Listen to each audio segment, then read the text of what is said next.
Со жалење можам да констатирам дека институтот опозициони пратенички прашања, онака како што мислевме дека треба да биде во собранискиот деловник и она што требаше да представува за собранието и граѓаните, не си ја исполни целта.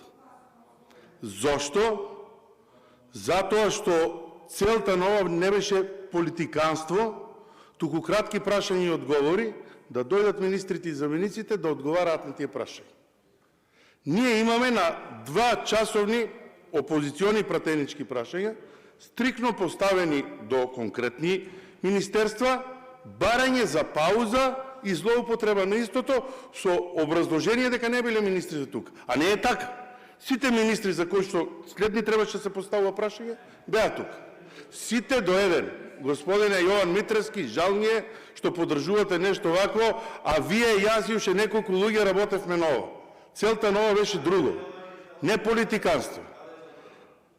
Од тие причини, барам и јас 1 час пауза до крај да се злоупотреби овој институт. Зошто? Затоа што сите министри се тука и сега ќе бараме пауза на пратенички прашања кога сите се тука. Ќе си играме до вечер злоупотреба на институтот пратенички прашања. Жалам, затоа што луѓето одвоиле 2 часа од своето време за испланираното по усвојувањето на дневниот ред да бидат тука, сите беа тука и ние бараме со образложение дека не се министрите тука, пауза од 2 часа. А сите следни министри кои што требаше да се постави пратеничко прашање беа во сала.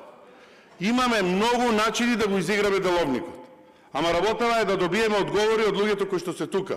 Доколку се отсутни колега Јанчев, а е во Солун министерот, затоа што има сериозно битна работа за потпишување, колку и да сака да го направи распоредот, не може да го направи, испратена е заменичка која што ви даде одговор на ова прашање, и ние злоупотребуваме институт пратенички прашања за ваква работа. Нема да ја побарам саат време пауза, ама сакам да ви кажам дека исто може да се направи од сите 3 партии на власт и да го потрошиме денот. Поентата е да добиеме одговори, да бидеме транспарентни према граѓаните, а не да злоупотребуваме институт пратенички прашања.